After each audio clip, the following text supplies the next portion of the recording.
What's going on, guys? Welcome back to my YouTube channel. Today I'm showing you my Istagik, and this is a electric pencil sharpener.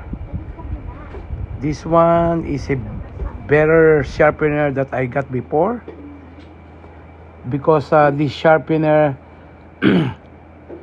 it can pitch up to a 6 to 8 millimeter pencil, comparable to number 2 pencil, colored pencil, sketch pencil.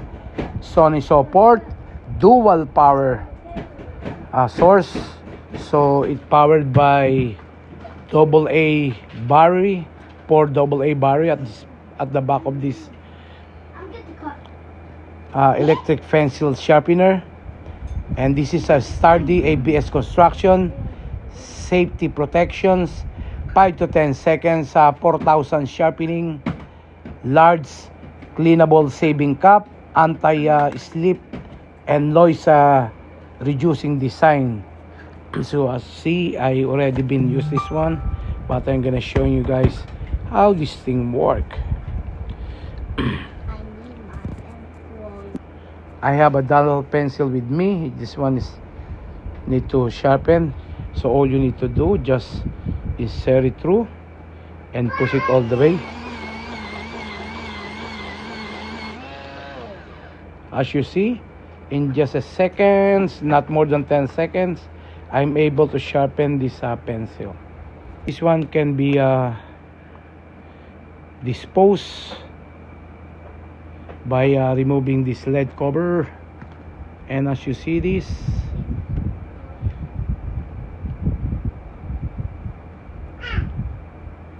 you see the blade. This is a way different than an ordinary sharpener blade.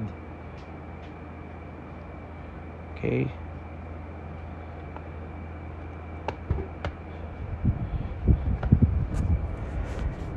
I like this one because I'm able to sharpen my pencil and my children's pencil.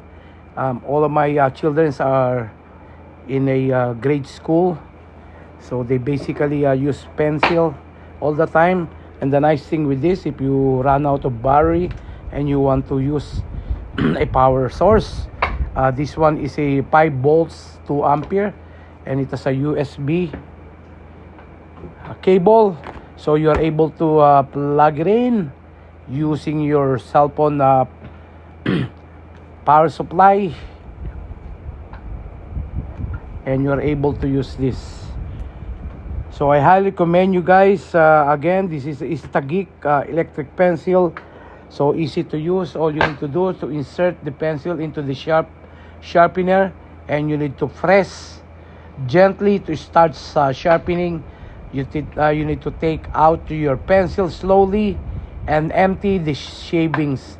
So the shaving you are able to empty by pressing this side and pull it out. You are able to empty it, and it's a very sharp, never cuts off, and auto start, fast sharpen. It's a durable alloy blade. So the durable alloy blade that you see, the stainless steel durable alloy blade that I show you guys right there. See that? A little bit dirty right now. That's a durable alloy blade inside. This is a way different from an old school sharpener. I got a sharpener which it's not good. I use it only for a year or so. Now it's no longer working, so I decided to get this one. I got this for $8.90 in change, and it's a good quality product. Istagik electric pencil sharpener. I highly recommend you guys get this one. You're not gonna get wrong. If you guys found my YouTube channel helpful, don't forget to subscribe, like, and comment down below.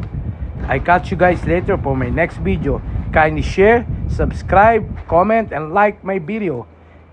Thanks for stopping by. May God bless you all. Bye for now. God bless.